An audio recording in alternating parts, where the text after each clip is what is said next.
श्री रामचंद्र कृपालु भज मन, हरण भव भय दारुणम्। नव कंज लोचन कंज मुख कर, कंज पद कंजारुणम्। श्री राम श्री राम।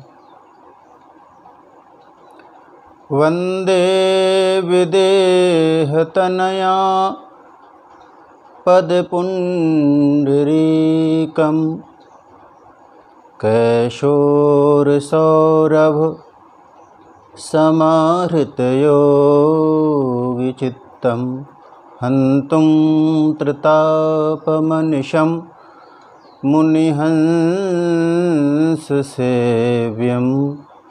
सन्मानशालिपरिपीत परागपुञ्जम्, कौशिलेन्द्रपदकञ्जमञ्जुलौ, कोमलावजमहेशवन्दितौ। जानकीकरसरोजलालितौ, चिन्तकस्य मनभृङ्गसंगिनौ। अतुलितबलधामं हेमशैलाभदेहं, दनुजवन्कृशानुं ज्ञानिनामग्रगण्यं। सकलगुणनिधानं वानराणामधीशं, रघुपतिप्रियभक्तं वातजातं नमामि। रघुपतिप्रियभक्तं वातजातं नमामि। श्री गुरुचरण सरोज रज, निज मन मुकुर सुधारि। बरनौ रघुवर विमल जसु, जो दायक फलचारि। तुलसीदास जी के पद कमल, बारंबार मनाए। गुण गावऊं सिया राम के, हनुमत हो सहाय। बोलिए श्री सीताराम जी महाराज की जय।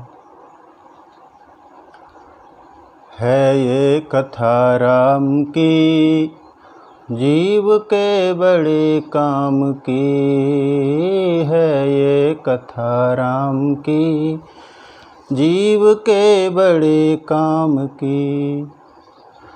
लोक और परलोक सुधारे, शोक दूर विश्राम की। है कथा राम की, जीव के बड़े काम की।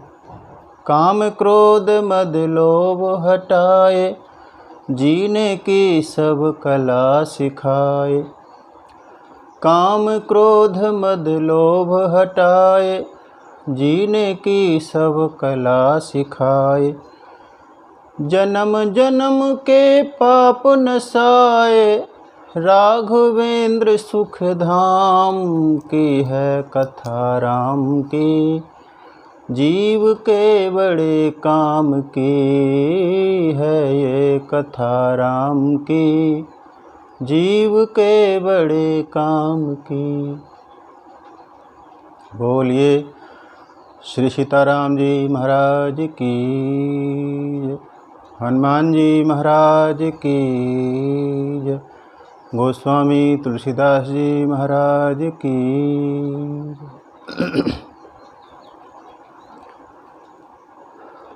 अखिल ब्रह्मांड नायक भगवान श्री राघवेंद्र वात्सल्यमयी माँ जानकी की कृपा से ये हमारा परम सौभाग्य है कि हम भगवान के श्री चरणों में बैठकर भगवद रस कथा का पान कर रहे हैं।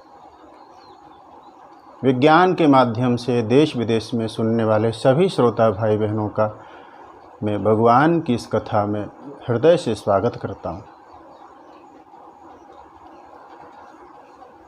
कथा के पिछले क्रमांक में हम सब दर्शन कर रहे थे कि महाराज मनु ने तप किया और भगवान ने उनको वरदान दिया कि वो उनके घर प्रकट होंगे।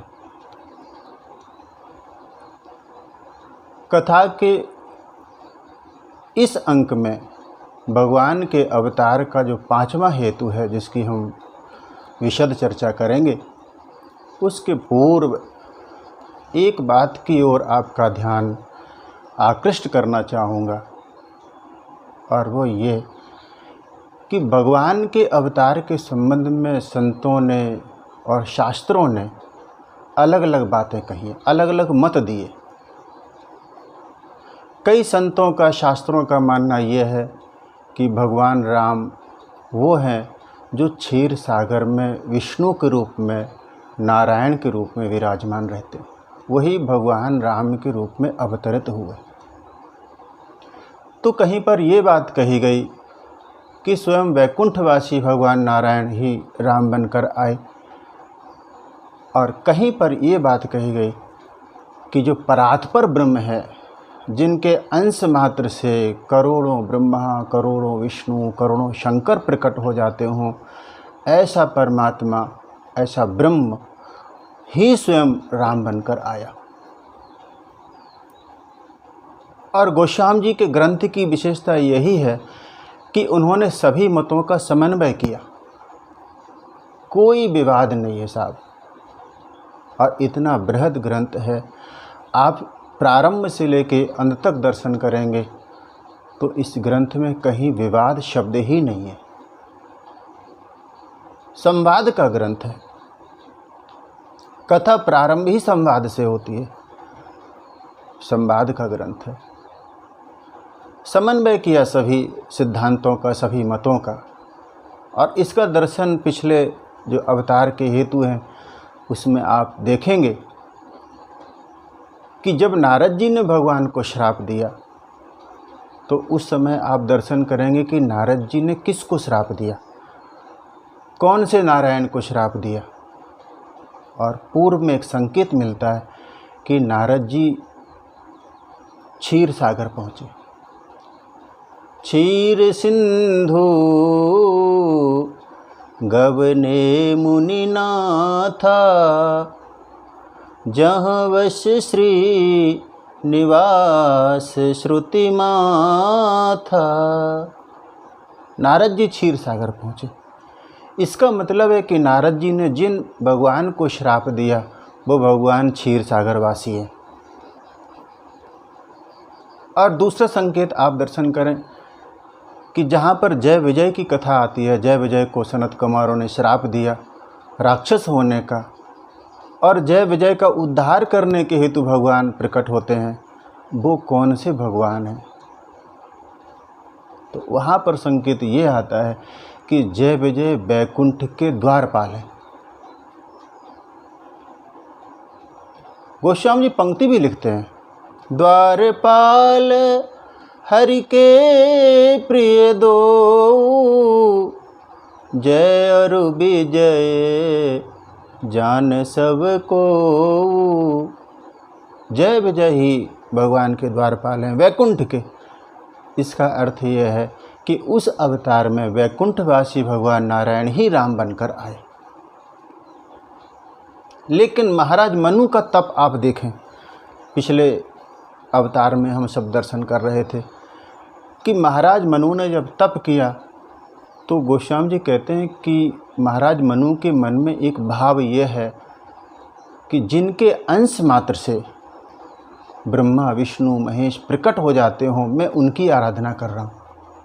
शंभु विरंच विष्णु भगवाना, उपजहि जासु अंश ते नाना। जिसके अंश मात्र से ये सब प्रकट होते हों, और इसलिए आप दर्शन भी करेंगे कि मनु के पास कई बार ब्रह्मा जी आए, कई बार विष्णु आए, कई बार महादेव खुद पधारे, लेकिन महाराज मनु अपने संकल्प से टस से मस नहीं हुए। कई बार उनको लुभाया गया। विधि हरिहर तप देखि अपारा, मनु समीप आए बहु बारा, मांगहु बर बहु भांति लुभाए। कई बार से उनको लुभाया, लेकिन वो अपने संकल्प से नहीं डिगे। और तब वहाँ पर जो अवतार का प्रकरण आता है वो परात्पर ब्रह्म। गोस्वामी जी संकेत करते हैं कि महाराज मनु के सामने जो प्रकट हुए वो कौन है? नील सरोवर नील मणि, नील नीरधर श्याम, लाजहि तन शोभा निरखी, कोटि कोटि सतकाम। करोड़ों करोड़ों कामदेव को लज्जित करने वाले भगवान प्रकट हुए। गोस्वामी जी ने परिचय कराया कौन है वो? भृकुटि बिलास जासु जग होई, राम बाम दिसी सीता सोई, भृकुटि बिलास। कहा कि वहाँ पर स्वयं साक्षात सीताराम जी ही प्रकट हुए। वो सीताराम जी जिनके अंश मात्र से करोड़ों ब्रह्मा विष्णु शंकर प्रकट हो जाते हों। तो इस तरह गोस्वामी जी ने सभी मतों का, सभी सिद्धांतों का समन्वय रखा। आज के प्रकरण में हम दर्शन करेंगे भगवान के 5वें अवतार का। महाराज मनु का प्रकरण पूर्ण हुआ और भगवान शंकर ने पार्वती से कहा कि एक कैकय देश है, उस कैकय देश में महाराज सत्यकेतु रहते हैं। सत्यकेतु का अर्थ है सत्य ही जिसकी ध्वजा है, वो सत्यकेतु है। प्रश्न ये है कि सत्य क्या? इसका यदि हम दर्शन करें तो मानसकार कहते हैं कि सत्य तो बस एक ही है। भगवान शंकर खुद कहते हैं, उमा कहूँ मैं अनुभव अपना, सत हरि भजन जगत सब सपना। हरि भजन ही सत्य है। ब्रज भाषा में कहें तो वहाँ के ब्रजवासी कहते हैं, साँचो एक राधा रमण, झूठो सब संसार, बाजीगर को पेखड़ो मिटत न लागे बार। केवल राधा गोविंद ही सत्य है। या तो हरि सत्य है या फिर हरि नाम सत्य है। बस दो ही बातें। यहाँ पर जो महाराज हैं सत्य ही जिनकी ध्वजा है। और लंका कांड में आप दर्शन करेंगे जहाँ भगवान राम ने धर्मरथ के प्रसंग को विभीषण को सुनाया, वहाँ पर बताया कि धर्मरथ का सर्वोच्च शिखर है सत्य। सत्यशील दृढ़ ध्वजा पताका, सत्य सर्वोपरि है। गोस्वामी जी कहते हैं कि सत्य के समान दूसरा कोई धर्म भी नहीं है। धर्म न दूसर सत्य समान। सत्य ही सर्वश्रेष्ठ है। और जीव सत्य का पालन इसलिए भी करे कि इसी सत्य के पालन से परम सत्य को पाया जाए, क्योंकि परमात्मा परम सत्य है, जो शाश्वत है, सनातन है, सदा से है और सदा रहने वाला है, जो हमेशा से है, जिसका नाश नहीं होता, वही सत्य है, वही परम सत्य है। सत्यम परम धीमहि। और मैं आपको कहूँ, कभी कभी ऐसा होता है कि व्यवहारिक सत्य जब परम सत्य के लिए बाधा बन जाए, तब फिर उस सत्य का त्याग करना परम सत्य के लिए वो और भी श्रेष्ठ हो जाता है। परम सत्य के मार्ग में सत्य बाधा नहीं बनना चाहिए। आप दर्शन करें कि वसुदेव जी ने कंस को वचन दिया था कि जो भी संतान होगी उस संतान को मैं आपको दे दिया करूँगा। और वहाँ पर वसुदेव जी अपने वचन से मुकर गए, इसलिए क्योंकि उस सत्य की रक्षा में परम सत्य का भी दांव पर लग जाना स्वाभाविक था। परम सत्य की रक्षा के हेतु वसुदेव जी ने सत्य को छोड़ दिया। कौशल्य जी कहते हैं, 12 सत्य वचन श्रुति सम्मत, जाते बिछुरत चरण तिहारे। का राम, यदि कोई सत्य श्रुति सम्मत भी है लेकिन उस सत्य के पालन से तुम्हारे चरणों से विछोह होता हो तो फिर सत्य को छोड़ देना चाहिए। महाराज सत्यकेतु कैकेयी देश के राजा हैं और उनके 2 पुत्र हैं। बड़े बेटे का नाम प्रताप भानु और छोटे बेटे का नाम है अरिमर्दन। प्रताप भानु का सीधा सा अर्थ है कि जिसका प्रताप सूर्य की तरह हो, और अरिमर्दन का अर्थ हुआ कि दुश्मनों का दलन करने के लिए सक्षम हो। तो मानो एक पुत्र है जो शौर्य का प्रतीक है और दूसरा पुत्र है वो धैर्य का प्रतीक है। वो डिगता नहीं है, वो संग्राम में वो डटा रहता है। और गोस्वामी जी कहते हैं कि अरिमर्दन इतना बलशाली है, भुजबल अतुल अचल संग्राम में वो अचल रहता है, डिगता नहीं है। और आगे आप दर्शन करेंगे कि यही अरिमर्दन ही कुंभकर्ण बन के आता है। और लंका कांड में आप दर्शन करें कि हनुमान जी का रावण से भी युद्ध होता है और कुंभकर्ण से भी युद्ध होता है, लेकिन वहाँ पर एक अंतर है। रावण से जब युद्ध हुआ, रावण ने एक मुष्टि प्रहार किया हनुमान जी पर, तो गोस्वामी जी लिखते हैं, जान टेक कपि भूमि न गिरा। हनुमान जी गिरते नहीं हैं, अपने घुटनों को जमीन पर टेक के रुक गए। लेकिन जब कुंभकर्ण ने मुष्टि का प्रहार किया हनुमान जी पर, तो गोस्वामी जी लिखते हैं, घुर्मित भूतल पर्यो तुरंत। हनुमान जी चक्कर खा के गिर पड़े। इतना बलशाली है अरिमर्दन। 2 पुत्र हैं। सत्यकेतु राजा ने विचार किया कि मैं अब परम सत्य की खोज में जाऊं। जीवन का उत्तरार्ध आ गया है। बड़े बेटे को राज सौंप दिया, जेठे सुतहि राज नृप दीन्हा, और कहा कि अब मैं परम सत्य की खोज में चलूं। परमात्मा ही है जो सत्य है, इसलिए हम परमात्मा को कहते हैं कि परमात्मा सत्य भी है, परमात्मा सुंदर भी है और परमात्मा शिव भी है, कल्याण स्वरूप है।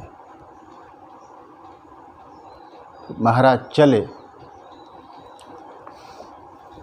जगत से ग्लानि भई मन में, चले हैं राजा बन जोगी वन में। चले हैं राजा वन जोगी वन में।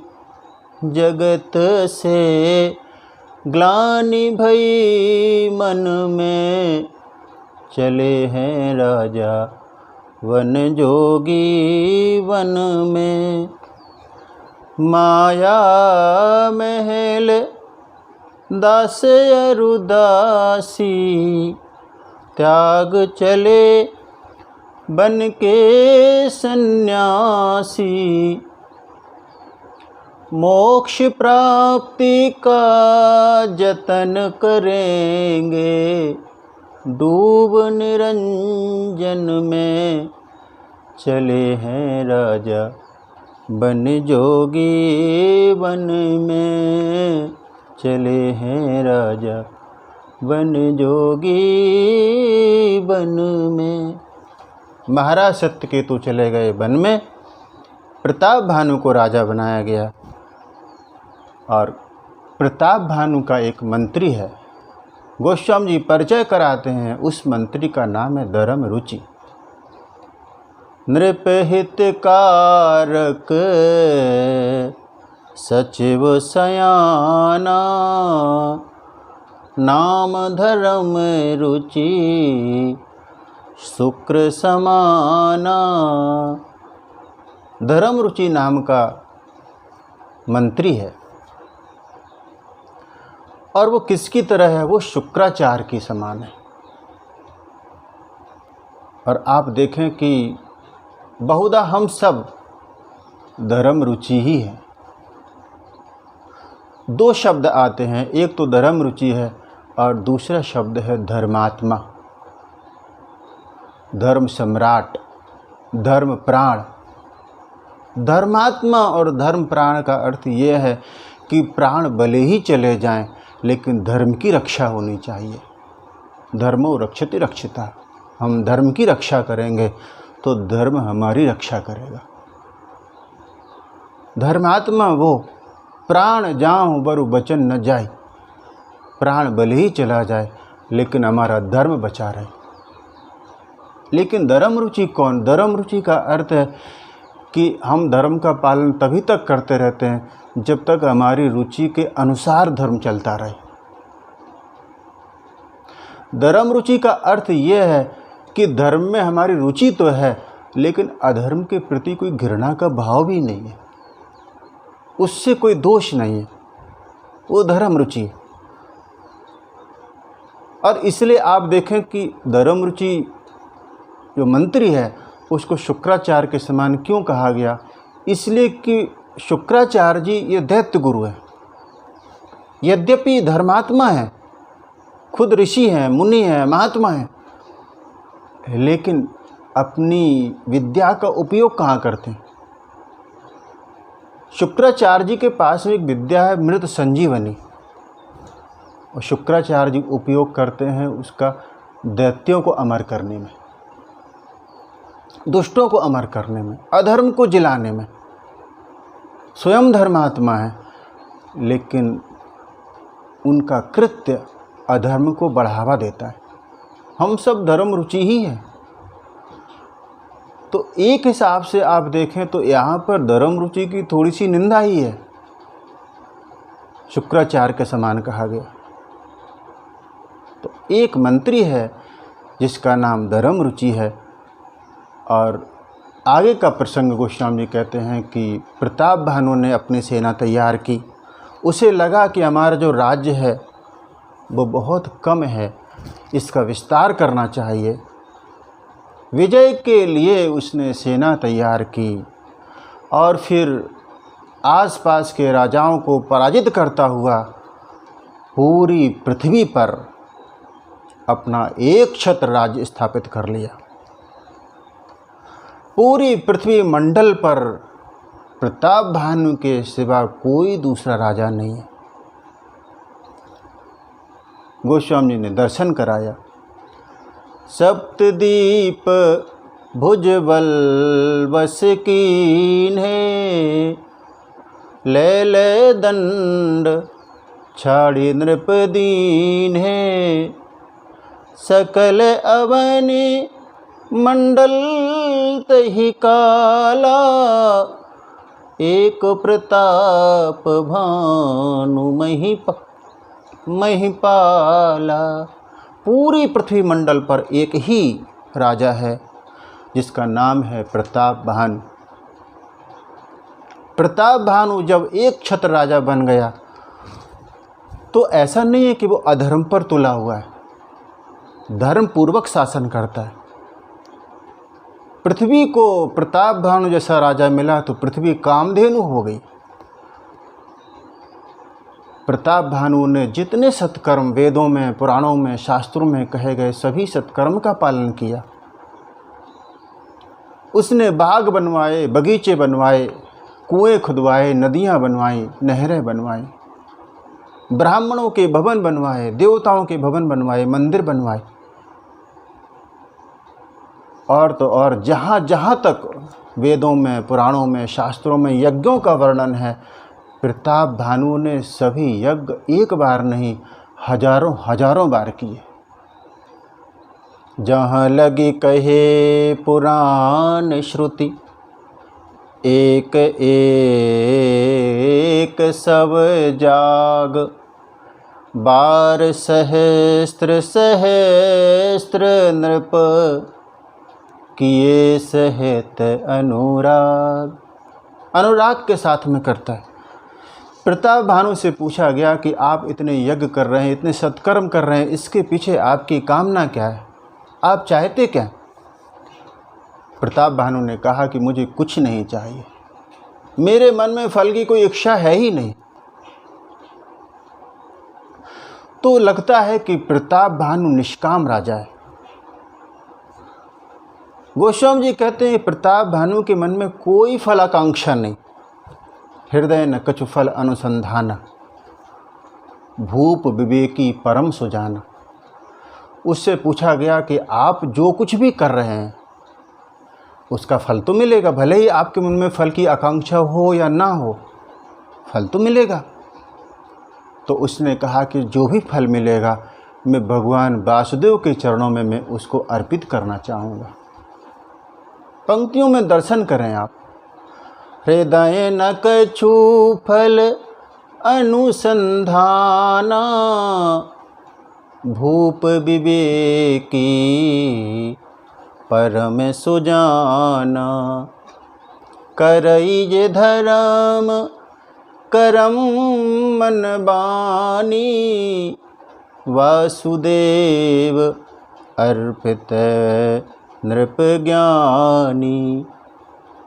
तो मानो प्रताप भानु ने घोषणा कर दी गीता के 2 सूत्रों पर कि ये मेरे जीवन में पूरे तरह से उतर चुके हैं।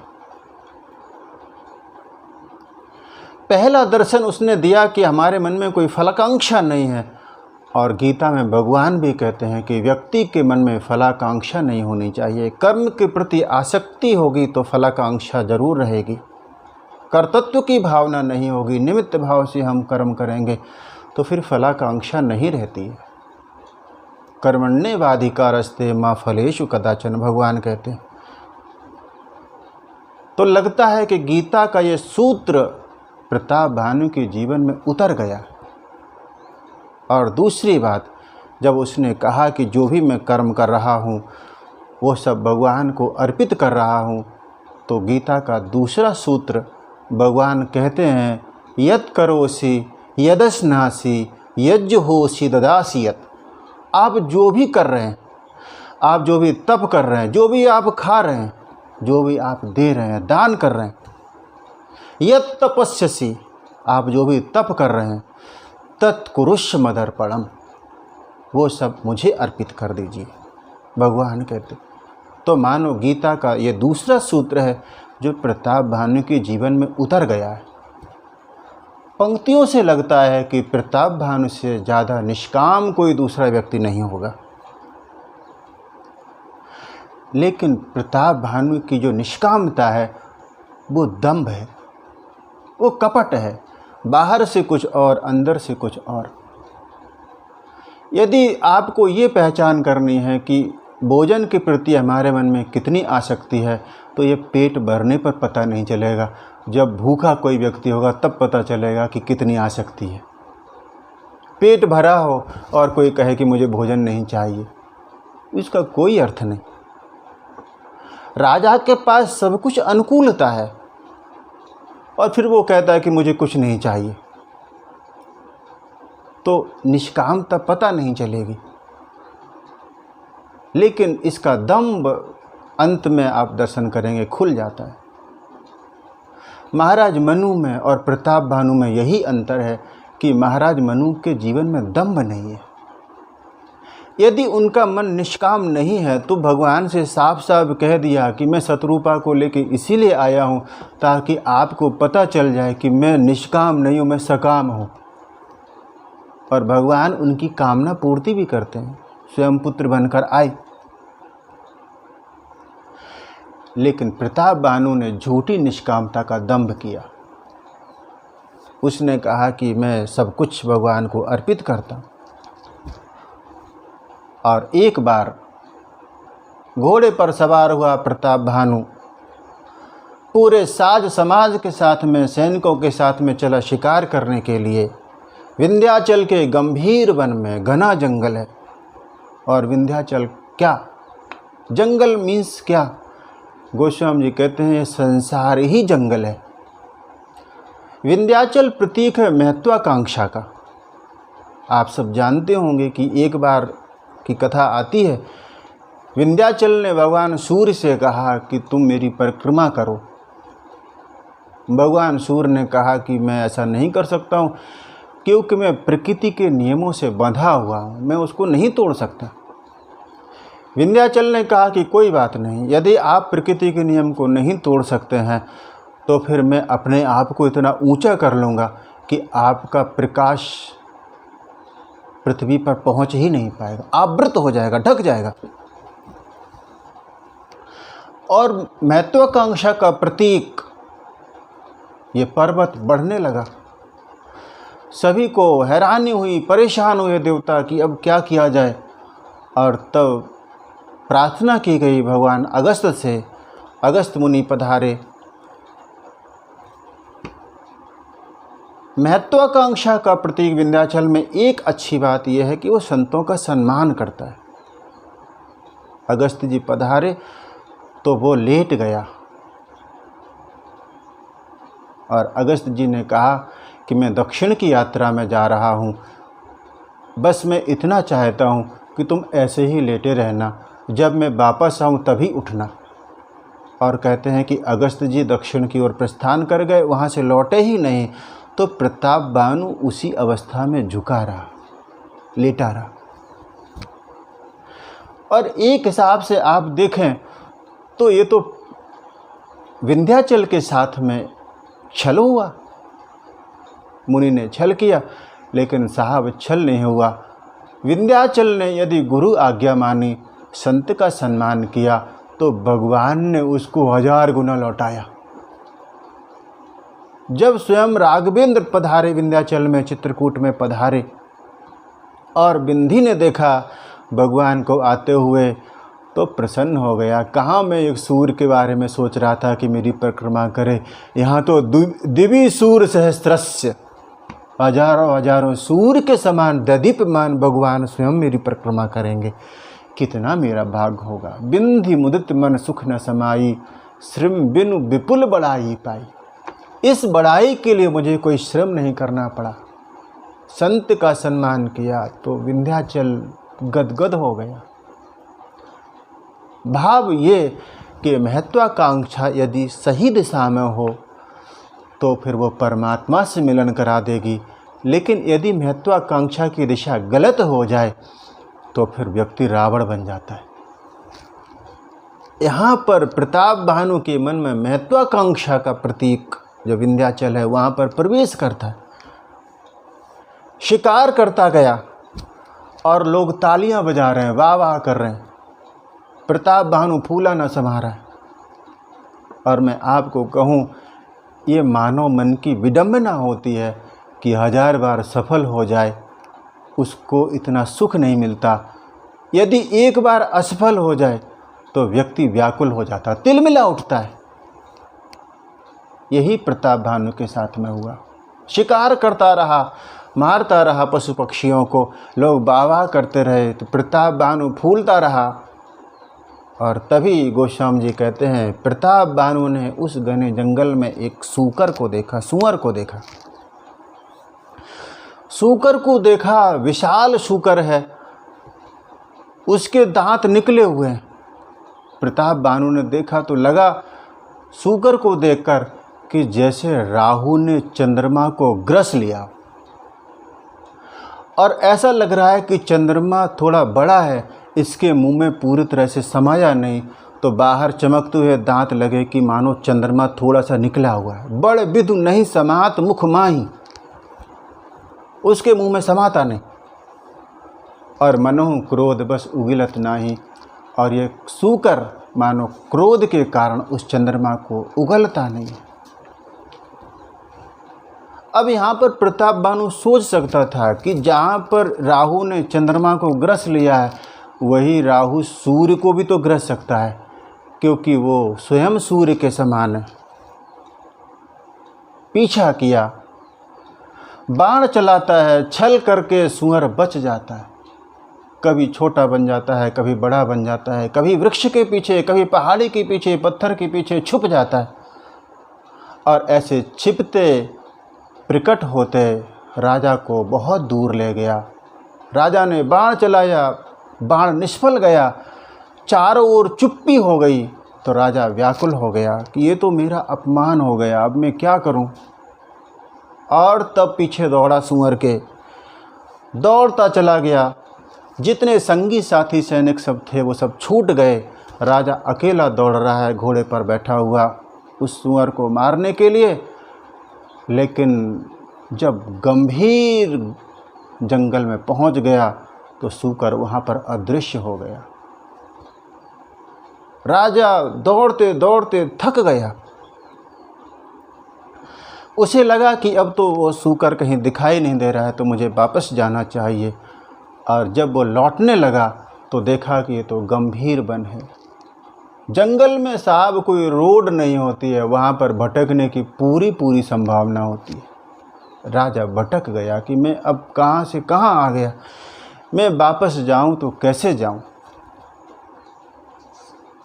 परेशान है, खेद खिन्न क्षुधित त्रसित राजा बाज समेत थक गया है, भूखा है, प्यासा है, घोड़े के साथ में अकेला है। कहीं पानी मिल जाए तो प्राण बच जाए, परेशान है। लौटने लगा तो एक आश्रम देखा। गोस्वामी जी ने उस आश्रम का परिचय कराया कि वहाँ पर एक मुनि रहते हैं, और कहा यह मुनि नहीं है बल्कि ये कपट मुनि है। मानस में 3 कपट मुनि हैं। एक तो ये कपट मुनि है ही, जिसका नाम ही कपट मुनि है। दूसरा रावण है कपट मुनि, जो साधु का वेश बना के सीता जी का हरण कर लेता है। और तीसरा कालनेमी कपट मुनि है, जिसका उद्धार हनुमान जी करते हैं। ये सब कपट मुनि हमें संकेत देते हैं कि ऐसे कपट मुनियों से हमें सावधान रहना चाहिए। जो धर्म की आड़ में अधर्म कर रहे हैं, ऐसे कपट मुनियों से हम सबको बचना चाहिए। वहाँ पर कपट मुनि रह रहा है। गोस्वामी जी कहते हैं कि वहाँ पर वो कपट मुनि है कौन। कहा ये पूर्व में राजा था। प्रताप भानु से युद्ध हुआ, वहाँ पर अपनी सेना हार गया, अपना राज्य हार गया। तो प्रताप भानु का समय जानकर वो वहाँ से चला गया। बैठा जंगल में तप कर रहा है। कभी ना कभी समय बदलेगा, कभी ना कभी मौका मिलेगा, तब हम इनसे बदला लेंगे। मुनि बन के बैठा हुआ है। प्रताप भानु ने उस आश्रम को देखा तो पास में आया। प्रताप भानु परेशान है, भूख प्यास से व्याकुल है। प्रणाम किया राजा को। राजा ने प्रणाम किया कपट मुनि को। प्यास के कारण पहचान नहीं पाया कि सामने कौन है। राउ त्रसित नहीं सो पहचाना। और उसका सुवेश देख के लगा कि कोई महामुनि होंगे। घोड़े से उतरा, चरणों में प्रणाम किया और कहा कि भगवान आप मुझ पर एक कृपा करें, थोड़ा सा जल अगर यदि मिल जाए। उसने पास में सरोवर का दर्शन कराया। राजा घोड़े के साथ उस सरोवर में गया, स्नान किया, जलपान किया, वहाँ से वापस कपट मुनि के आश्रम में आया। और तब कपट मुनि ने कहा राजा से कि आप कौन हैं, आप यहाँ पर क्यों आए हैं? यहाँ पर तो बहुत संकट है, जंगल है। आप कौन हैं? आपके मस्तक का तेज बताता है कि आप कोई चक्रवर्ती नरेश होने चाहिए। चक्रवर्ती के लक्षण तोरे, देखत दया लागी अति मोरे। कहा तुम्हें देख के मेरे मन में दया उमड़ रही है, मुझे लग रहा है कि आप कोई चक्रवर्ती नरेश होंगे। राजा को लगा कि बहुत पहुंचा हुआ साधु है। अब ये राजा सत्यकेतु का बेटा है, झूठ नहीं बोलना चाहता। तो उसने सोचा कि ऐसा झूठ बोलूं कि सत्य भी रह जाए और झूठ भी ना हो, कुछ मिला जुला सा। तो कहा कि मैं चक्रवर्ती नरेश तो नहीं, लेकिन हाँ एक चक्रवर्ती नरेश है प्रताप भानु, जिनका मैं सचिव हूँ, मंत्री हूँ। नाम प्रताप भानु अवनीसा, तासु सचिव मैं सुनहु मुनीसा। मैं उनका सचिव हूँ, मंत्री हूँ। और राजा ने कहा कि भगवान आपके चरणों का दर्शन हुआ तो मुझे लगता है कि मेरे जीवन में कुछ भला होने वाला है, कुछ अच्छा होने वाला है। आपका दर्शन भला कैसे होता? मैं तो शिकार करने के लिए आया था, मैं जंगल में भटक गया हूँ, आपका दर्शन हो गया तो मुझे लगता है कि कुछ ना कुछ भला होगा। हम कहाँ दुर्लभ दर्श तुम्हारा, जानत हो कछु भल हो निहारा। कुछ अच्छा होने वाला है। और तब मुनि ने कहा कि तुम्हारे जीवन में अच्छा तो होगा तब जब तुम यहाँ पर विश्राम करोगे, यहाँ पर रुकोगे। राजा ने कहा नहीं नहीं भगवान, मुझे वापस जाना है, सभी को चिंता हो रही होगी। मुनि ने कहा कि वापस तो तुम नहीं जा पाओगे, इसलिए कि तुम अपने नगर से 70 योजन दूर आ गए हो। रात गंभीर है, वन गंभीर है, तुम वापस नहीं जा पाओगे। इसलिए मैं कहता हूँ कि अपने प्राणों को संकट में डालना ठीक नहीं है, तुम आज यहीं पर रुक जाओ। राजा की बात सुनी कपट मुनि ने कि जानत हो कछु भल हो निहारा। समझ गया कि इनके मन में कोई न कोई आकांक्षा है और वही आकांक्षा राजा को ले डूबेगी। महामुनि ने कहा, निशा घोर गंभीर बन, पंथ न सुनहु सुजान, बसहु आज अस जान तुम, जायो होत बिहान। सुबह सुबह प्रातःकाल आप यहाँ से वापस चले जाना। राजा ने कहा ठीक है। अपने घोड़े को वहीं बांध दिया, बैठ गया मुनि के चरणों में और कहा कि भगवान मेरे मन में एक उत्सुकता है, एक जिज्ञासा है। क्या जिज्ञासा है? कहा कि भगवान आप यहाँ पर रहते हैं, इतने घने जंगल में रहते हैं, मैं जानना चाहता हूँ कि आप कौन हैं। यदि कृपा करें मुझे बताएं कि आपका नाम क्या है। राजा अब भी नहीं पहचान पा रहा। पहले नहीं पहचाना था क्योंकि तब भूख प्यास से व्याकुल था, अब इसलिए नहीं पहचान पा रहा है क्योंकि निशा घोर, अंधेरी रात है। राजा नहीं पहचान पाया। कहा आप कौन हैं? और तब कपट मुनि समझ गया कि राजा ने मुझे पहचान नहीं पाया है। उसकी सरलता का फ़ायदा उठाते हुए मुनि ने कहा कि मेरा नाम भिखारी है। कहा कि मैं समझा नहीं। भिखारी क्यों? कहा इसलिए कि मेरे पास ना तो धन है और ना मेरे पास घर है, निर्धन रहत निकेत। कहा मेरा नाम भिखारी है।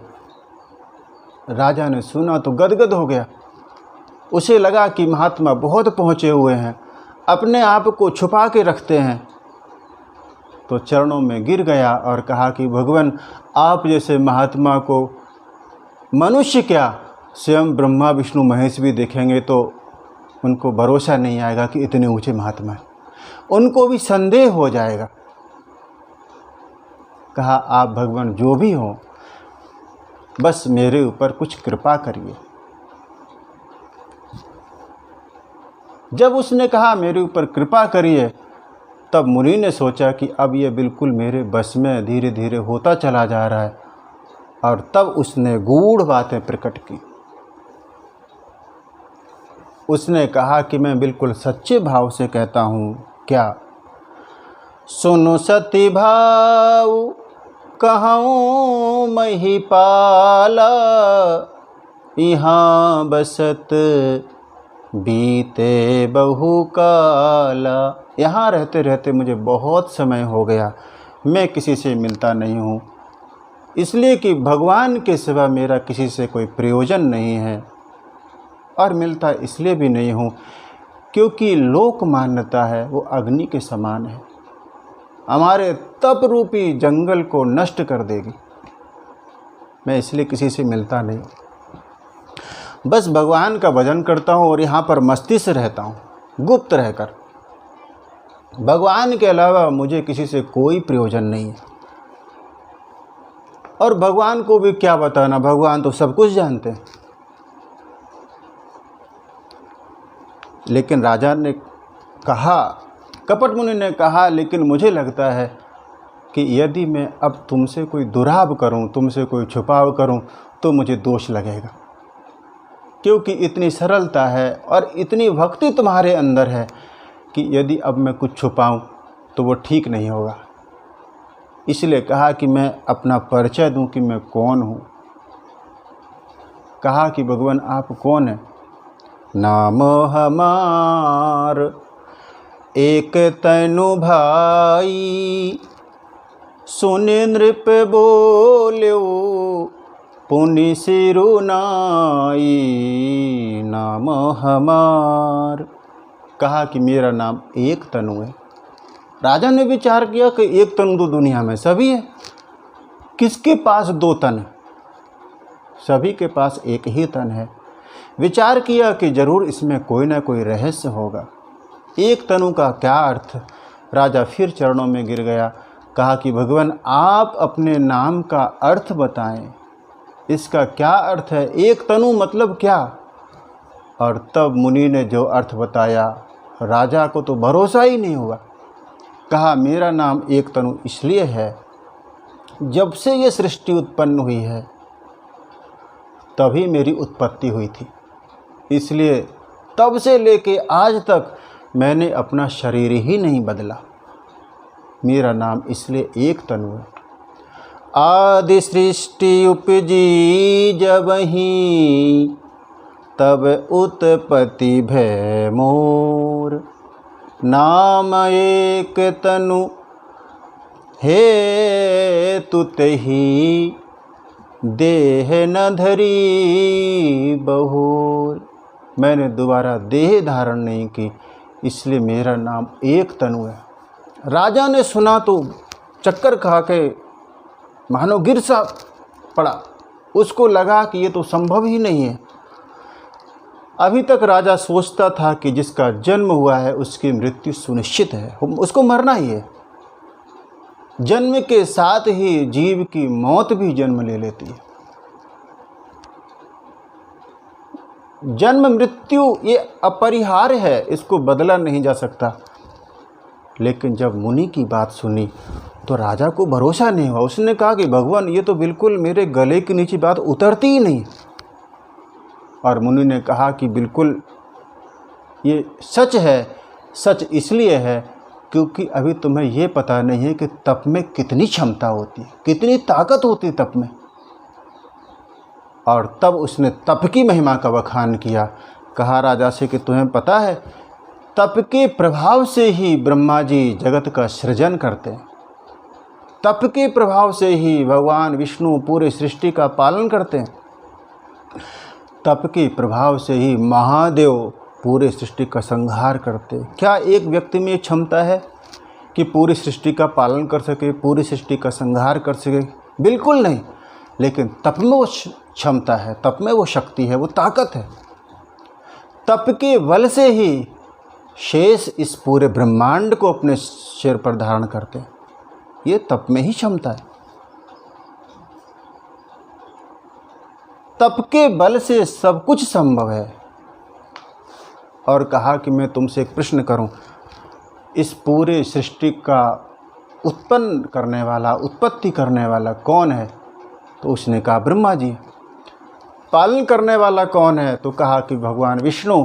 संहार कौन करता है? तो कहा भगवान भोलेनाथ संहार करते हैं। और उसने कहा कि इसका मतलब है तुम्हें ज़्यादा पता नहीं है। कहा कभी कभी ऐसा नहीं भी होता है। कभी कभी भगवान खुद ही तीनों क्रियाएं कर लेते हैं। प्रमाण दिया उसने, आनन अनल अम्बुपति जीहा उत्पत्ति पालन प्रलय समीहा। वो परमात्मा परब्रह्म, उसकी चेष्टाएं हैं तीनों, उत्पत्ति पालन और संहार। और कहा कि कभी कभी ब्रह्मा ये तीनों काम कर लेते हैं। अयोध्या कांड में आता है, जो सृजी पालई हरई बहोरी, बाल केली सम विधिमति भोरी। जो सृजन करता है, पालन करता है, फिर संहार कर देता है, ऐसे ब्रह्मा की बुद्धि बच्चों जैसी है। वहाँ पर दर्शन करेंगे अयोध्या कांड में। और जब ऐसी कहानियाँ राजा ने सुनी और तप का प्रभाव जाना, तो कहा कि ये तो अद्भुत है। राजा को लगा कि जब मुनि को ये सब पता है, मुनि को ये तक पता है कि उत्पत्ति कौन करता है, पालन कौन करता है, कब विष्णु ने किया, कब ब्रह्मा ने किया, सब कुछ पता है, इसका मतलब है कि मुनि को ये भी पता होगा कि मैं कौन हूँ। यदि अब मैं छुपाव करता हूँ तो ये ठीक नहीं होगा। इसलिए राजा को लगा कि अब मुनि के सामने मैं अपने आप को प्रकट कर दूं कि मैं कौन हूं।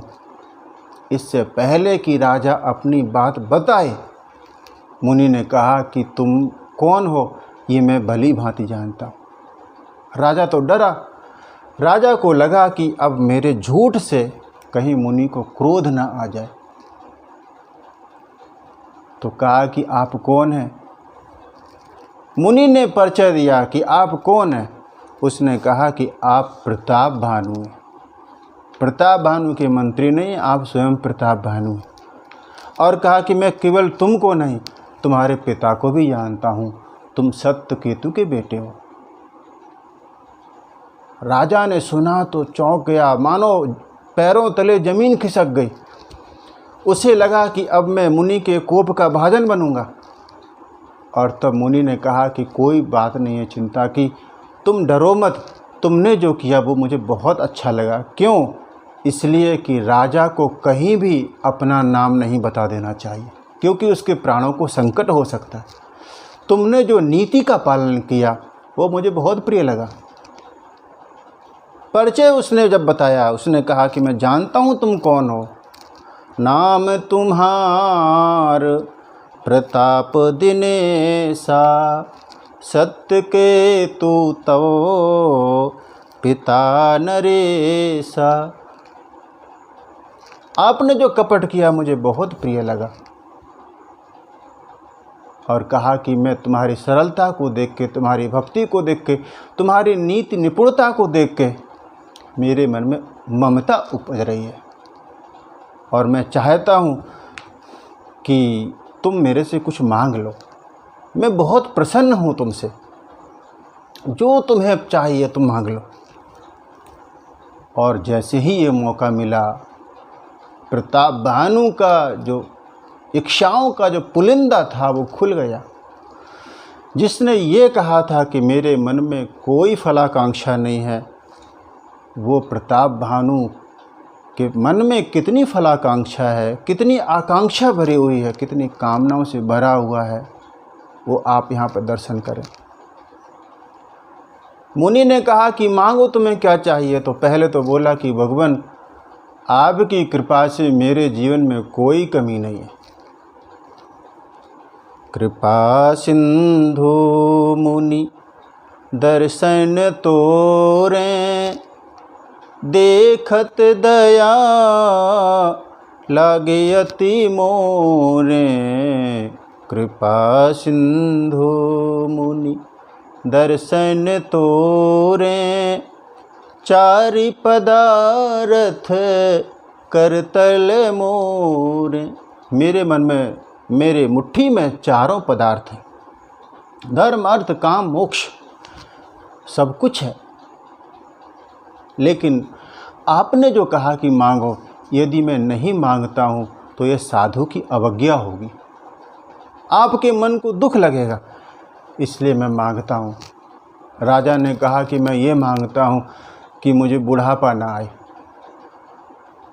मुनि ने कहा ठीक है ऐसा ही होगा। राजा घबराया। उसने कहा कि भगवान पूरी बात तो सुनो। अब किसी का बुढ़ापा नहीं आए तो ये वरदान है कि श्राप है? ये तो श्राप ही है कि इसका मतलब है कि जवानी में ही बात ख़त्म, बुढ़ापा आएगा ही नहीं। राजा ने कहा कि भगवान, मैं ये चाहता हूँ कि मेरी मृत्यु ही ना हो। उसने कहा तथास्तु। राजा ने कहा पूरी बात सुनो, मेरे जीवन में कोई दुख ना हो। मुनि ने कहा तथास्तु। राजा बोला अभी कहाँ, बात पूरी नहीं हुई। बात यह है कि पूरा एक छत्रराज मेरा सदैव बना रहे, मुझे कोई ना जीत पाए। मुनि ने कहा तथास्तु। राजा ने फिर कहा कि भगवान थोड़ी सी बात और है। क्या? वो ये कि मेरा राज्य 100 कल्पों तक रहे। और इच्छाओं का पुलिंदा खुला। गोस्वामी जी ने लिखा कि राजा ने क्या मांगा? जरा मरण दुख रहित तनु, समर जिते नहीं को, एक छत्र रिपुहीन मही, राज कल्प सत हो, राज कल्प सत हो। देहवादी व्यक्ति देह को ही अमर करना चाहता। असुर कौन? असुर वो जो देहवादी है, वो अमर करना चाहता है देह को। चारवाक के सिद्धांत पे जीता है। रणम कृत्वा घृतम पिबेत, यावत जीवे सुखम जीवे रणम कृत्वा घृतम पिबेत। जब तक जियो सुख से जियो, ऋण लेकर घी पियो। और ये आकांक्षा जो प्रताप भानु के मन में है, ना मरने की, शरीर को यथावत रखने की, यही आकांक्षा उसके अगले जन्म में भी रहती है। रावण के रूप में भी जब वो है और ब्रह्मा जी पधारे तब भी वो यही वरदान मांगता है। हम काहू के मरहि न मारे, बानर मनुज जाति दुई बारे। हम किसी के मारे न मरे। देहवादी वही, राक्षस वही जो देह तक ही सीमित है। जब इसकी बात सुनी मुनि ने, तो मुनि ने कहा कि तुम चिंता मत करो, ऐसा ही होगा। तुम्हारा विनाश स्वयं काल भी करने के लिए आएगा ना, तो कर नहीं पाएगा। कालो तू पद नाई सीसा। लेकिन उसमें एक कष्ट है। कष्ट ये कि ब्राह्मणों के श्राप से बच के रहना। क्यों? मुनि ने कहा कि तप के बल से ब्राह्मण हमेशा बलशाली रहते हैं। शारीरिक बल भले ही ना हो उनके पास, लेकिन तप बल विप्र सदा बरियारा, तिन्हीं के कोपना को रखवारा। तप बल विप्र, तप के बल से विप्र हमेशा बलशाली रहे, उनसे कोई नहीं जीत सकता। यदि उन्होंने श्राप दे दिया तो फिर ब्रह्मा विष्णु महेश भी कुछ नहीं कर पाएंगे। और कहा कि मैं तुमसे कहता हूँ, ब्राह्मणों के श्राप के बिना तुम्हारा नाश नहीं होगा। राजा प्रसन्न हुआ और तब कपट मुनि ने कहा कि एक बात और। क्या? कहा कि जो हमारा मिलना हुआ, तुम रास्ता भूल गए थे, फिर मैं मिला, फिर जो भी हमारी चर्चा हुई वो भी किसी से कहना नहीं। यदि ये बात हम दोनों के अलावा किसी तीसरे को पता चली तो भी तुम्हारा नाश नहीं, नाश हो जाएगा। छठे श्रवण यह परत कहानी, नाश तुम्हार सत्य मंबानी। यदि तीसरे व्यक्ति को पता चला तो तुम्हारा नाश सुनिश्चित है। राजा ने कहा कि भगवान, ये तो मेरे अधिकार में है कि मैं कौन सी बात किसी से कहूँ या ना कहूँ।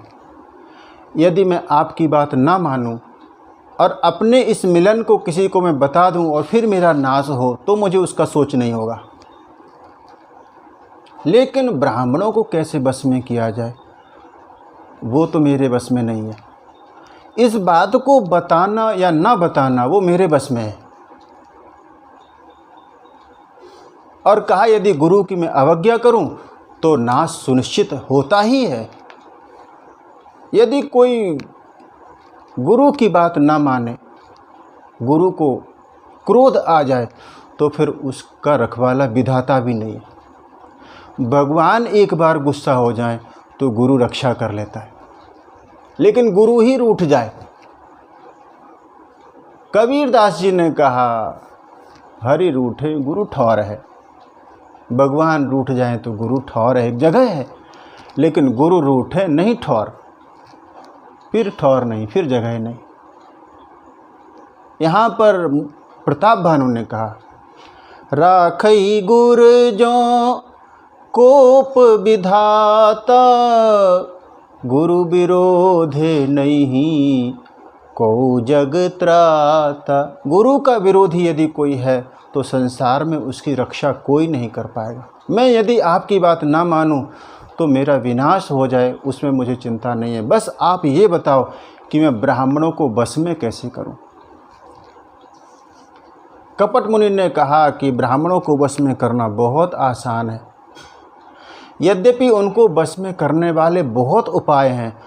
कुछ उपाय हैं जो बहुत कठिन हैं, एक उपाय है जो कि बहुत सरल है, बहुत आसान है, लेकिन उसमें समस्या है। उसमें समस्या ये कि वो उपाय मेरे बिना संभव नहीं है। तो राजा ने कहा, कोई बात नहीं, आप ही उस उपाय को कर दें। कहा, उसके लिए फिर मुझे तुम्हारे गांव जाना पड़ेगा, तुम्हारे नगर में जाना पड़ेगा। और समस्या ये है कि आज लगें और जबते भययूं, आज तक जब से मेरा जन्म हुआ तब से लेके आज तक काहू के गृह ग्राम न गयूं, ना मैं किसी के घर गया, ना मैं किसी के गांव नगर में गया। और यदि मैं नहीं जाता हूं तो फिर तुम्हारा काम बनेगा नहीं। राजा चरणों में गिर गया। राजा ने वेदों की नीति बताई। शास्त्र कहते हैं कि बड़े वो हैं जो छोटों पर हमेशा ममता रखते हैं, छोटों पर हमेशा कृपा करते हैं, वही तो बड़े हैं। बड़ा व्यक्ति वो नहीं है जिसके पास धन बहुत है, बड़ा व्यक्ति वो नहीं है जिसके पास में पद बहुत बड़ा है। बड़ा व्यक्ति वो है जिसके पास बैठने से कोई अपने को छोटा महसूस ना करे, वो व्यक्ति बड़ा है। राजा ने कहा, भगवान बड़े स्नेह लघुन पर करहीं। बड़े व्यक्ति तो वही है जो छोटों पर स्नेह करे। मैं आपके चरणों में हूँ। और कहा कि भगवान आप देखिए ना, पर्वत कितना बड़ा है, लेकिन अपने ऊपर भी वो तिनकों को धारण करता है, पेड़ पौधों को धारण करता है, ये उसकी बड़ाई है। कहा ये पृथ्वी कितनी बड़ी है, लेकिन अपने ऊपर कंकड़ पत्थर धूल सबको धारण करती है, ये पृथ्वी की बड़ाई है। और कहा कि सागर को देख लीजिए, सागर इतना बड़ा है, अपने ऊपर फेन को धारण करता है, ये उसकी बड़ाई है। और कहा कि भगवान मैं तो आपके सर पे नहीं बैठना चाहता, मैं तो आपके चरणों में बैठना चाहता हूँ। आप कुछ करुणा करें, कुछ कृपा करें। आप यदि चाहेंगे तो ये ब्राह्मणों को वश करने वाली बात पूरी हो जाएगी। और तब उसने कहा कि ठीक है, मेरे पास युक्ति है, मैं तुम्हें बताऊंगा, लेकिन वो युक्ति तब फलेगी जब तुम उसको छिपा के रखोगे। एक उसने नीति कही, उसने कहा ये 4 चीज़ें छिपाने से ही फलित होती हैं। जोग जुगुती तप मंत्र प्रभाव, योग हो, युक्ति हो, तप हो और मंत्र हो, फलई तब ही जब करिए दुराऊ।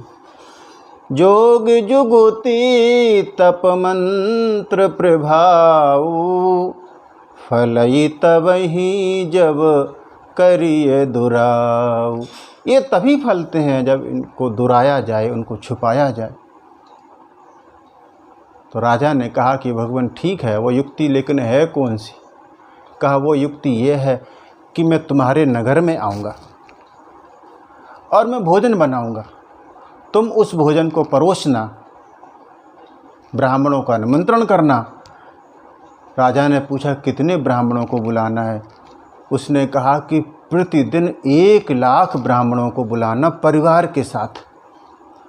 राजा ने कहा कि भगवान ये मेरे बस में नहीं है 1,00,000 ब्राह्मणों को परिवार के साथ में रोज़ रोज़ भोजन कराना, कितने लोगों को परसूंगा, मेरे में इतनी क्षमता कहाँ। उसने कहा चिंता मत करो, तप के प्रभाव से सब कुछ संभव है, मैं तुम्हें वो शक्ति दूंगा।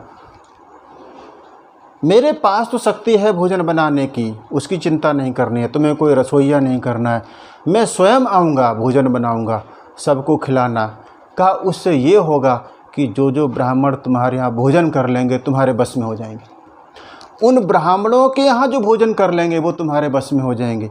और जब ये ब्राह्मण देवताओं के निमित्त यज्ञ करेंगे, यजन करेंगे, कोई सत्कर्म करेंगे देवों के लिए, तो देवता भी तुम्हारे बस में हो जाएंगे। धीरे धीरे करके ये क्रम साल भर तक चलेगा, साल भर तक ये करना, तो पूरे पृथ्वी के सभी ब्राह्मण के घर तुम्हारा भोजन पहुंच जाएगा, सभी तुम्हारे बस में हो जाएंगे, फिर तुम्हारा नाश कभी नहीं होगा। लेकिन जो ये युक्ति है ये किसी को पता ना चले, ये पता नहीं चलना चाहिए कि भोजन बनाने वाला कौन है। राजा ने कहा कि भगवान पता तो चल ही जाएगा, साल भर तक जब ये कार्यक्रम चलेगा और आप भोजन बनाएंगे तो पता चलेगा। कपट मुनि ने कहा कि पता इसलिए नहीं चलेगा क्योंकि मैं इस रूप में तुम्हारे घर नहीं आऊँगा, बल्कि मैं तुम्हारा पुरोहित है उसके रूप में आऊँगा। तो राजा ने कहा कि भगवान फिर और समस्या है, फिर हमारे यहाँ 2-2 पुरोहित हो जाएंगे। उसने कहा तुम्हारे पुरोहित का मैं हरण कर लूँगा, उसको मैं अपने आश्रम में रखूँगा तप के प्रभाव से, और उसको भी मैं तप की शक्ति प्रदान करूँगा, वो भी फिर मेरी तरह ही तप वाला तपस्वी हो जाएगा। तो ये काम करना है। और कहा कि ये काम 3 दिन बाद मैं तुम्हारे पास आऊँगा, तुम्हें मैं ये सारा वृतांत दोबारा सुनाऊँगा तो तुम समझ जाना। राजा ने कहा ठीक है ऐसा ही करेंगे। मुनि ने कहा कि अब तुम सो जाओ, अब चिंता की कोई बात नहीं है। राजा तो पहले ही थका हुआ था, जैसे ही उसने विश्राम किया वो सो गया, लेकिन कपट मुनि को नींद नहीं है। और तब कपट मुनि के पास में एक राक्षस आया जिसका नाम है कालकेतु। कहा ये राक्षस कौन है? ये राक्षस वही है जिसने सूकर के रूप में प्रताप भानु को भुला दिया था जंगल में, जो प्रताप भानु को खींच के लाया है यहाँ तक, ये वही राक्षस है। कालकेतु नामक राक्षस वहाँ पर पहुँचा, सारा वृत्तांत सुना। उसने कपट मुनि से कहा कि अब चिंता की कोई बात नहीं है, तुमने इतना काम कर दिया, अब तुम आराम से विश्राम करो, अब सारा काम मैं कर लूँगा। और तब उस राक्षस ने सोते हुए राजा को घोड़े के साथ उसके नगर में पहुंचा दिया, उसके घर में सुला दिया और वहां से पुरोहित का हरण कर लिया। स्वयं पुरोहित बन के उसके घर में पहुंच गया। यहाँ पर राजा की नींद खुली रात में, उसने देखा कि मैं तो अपने राजभवन में हूँ, तो लगा ये साहब मुनि की महिमा है। और तब उसने आँख खोल के देखा अपने भवन को, तो लगा कि सब लोग हमसे पूछेंगे कि यहाँ पर कैसे आए, इसलिए वो आराम से चुपके से अपने महल से निकल गया। और जब बिल्कुल सूर्योदय होने वाला था तब घोड़े से चलता हुआ आ गया, किसी को शक ना हो, किसी को संदेह ना हो कि मेरी रात में किसी से मुलाकात हुई थी या कोई बात हुई थी। राजा आ गया और तीसरे दिन कालकेतु पुरोहित के रूप में आया, सारा वृत्तांत सुनाया तो राजा को समझ में बात आ गई। और फिर राजा ने ब्राह्मणों को निमंत्रित किया, 1,00,000 ब्राह्मणों को बुलाया गया परिवार के साथ में, और इसने रसोई बनाई। कालकेतु नामक राक्षस ने रसोई बनाई, सब प्रकार से 56 व्यंजन बना दिए। लेकिन उस रसोई में क्या किया? उस रसोई में उसने पशुओं का मांस मिला दिया, ब्राह्मणों का मांस मिला दिया। गोस्वामी जी कहते हैं, विविध मृगन कर आमिष राधा, तेहि महु विप्र मास खलु साधा, तेहि महु विप्र मास खलु साधा। उसमें ब्राह्मणों का मांस भी मिला दिया और फिर ब्राह्मण बैठे अपने परिवार के साथ भोजन करने के लिए राजा ने परोसना शुरू किया। परोसन जब ही लाग मही पाला, भय आकाश बानी तेहि काला। जैसे ही परोसना शुरू किया, ब्राह्मण बैठे हुए थे और वही कालकेतु नामक राक्षस ने आकाशवाणी कर दी। उसने कहा, हे ब्राह्मणों, आप उठ के अपने अपने घर चले जाएं। ये भोजन करने योग्य नहीं है, क्योंकि इस भोजन में ब्राह्मणों का मांस मिला हुआ है।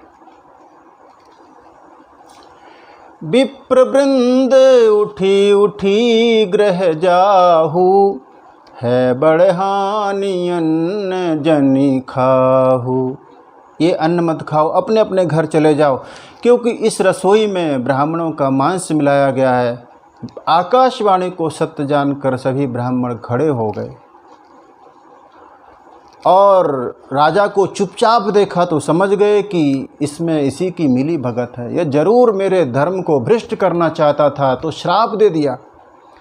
कहा, तुमने मुझे परिवार के सहित बुलाया है, जाओ तुम परिवार के साथ घोर राक्षस हो जाओ। इतना बड़ा तुम्हारा राज्य है, तुम्हारा विस्तार है, और मैं तुम्हें श्राप देता हूँ कि पूरा परिवार, पूरा राज्य तुम्हारा 1 साल के अंदर पूरा नष्ट हो जाएगा। संबत मध्य नाश तब हो। और यहाँ तक कह दिया, जल दाता न रही कुल को। तुम्हारे पूरे कुल में कोई जल देने वाला भी नहीं रहेगा।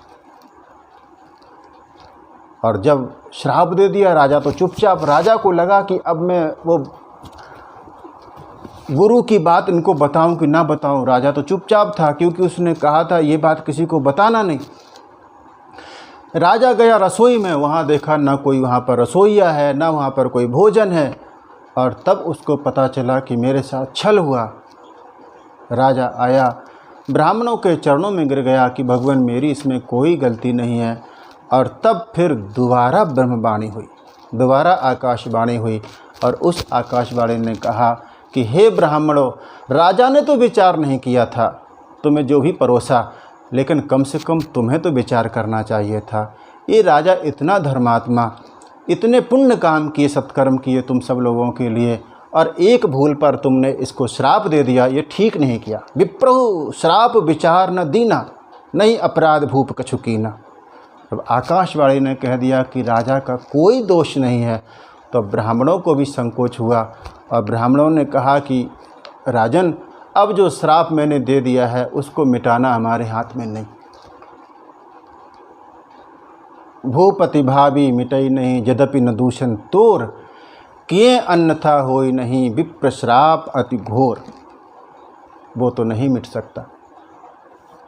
ये समाचार फैला, कालकेतु ने सब जगह समाचार फैलाया। सभी जो राजा हार गए थे, जो उसके बस में थे, उसके अधीन थे, सभी राजाओं ने चढ़ाई कर दी। ब्राह्मणों के श्राप के कारण प्रताप भानु पूरे परिवार के साथ, पूरे मंत्रियों के साथ, पूरे सेना के साथ में नष्ट हो गया। संवत भर के अंदर, साल भर के अंदर वो नष्ट हो गया।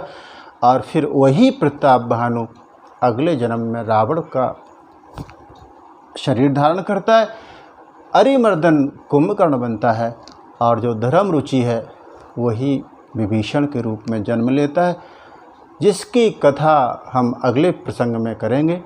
अगले क्रमांक में आप दर्शन करेंगे कि रावण ने कैसे अवतार लिया। यहाँ पर प्रसंग की पूर्णाहुति याज्ञवल्क्य जी करते हैं। भरद्वाज सुनु जाहि जब, होई विधाता बाम, धूर मेरु सम जनक जम, ताहि ब्याल सम दाम। जो धूल जैसा कालकेतु था, वो मानो सुमेरु जैसा हो गया राजा के लिए। पिता के समान जिसको समझा था, वो कपट मुनि भी यमराज की तरह हो गया। ब्राह्मण मानो उसके लिए सर्प जैसे हो गए। इस तरह से प्रताप भानु का कुल नष्ट हो गया और अगले जन्म में वो रावण के रूप में अवतरित होता है, जिसकी कथा अगले क्रमांक में हम करेंगे। आज मैं कथा को यहाँ पर विश्राम दूँ, उसके पूर्व 2 मिनट के लिए भगवान के नाम का संकीर्तन। जय सिया राम, जय जय सिया राम, जय सिया राम, जय जय सिया राम, जय सिया राम, जय जय सिया राम, राधे श्याम, जय राधे श्याम, जय सिया राम, जय जय सिया राम, सीताराम, जय सीताराम। बोलिए श्री सीताराम जी महाराज की जय।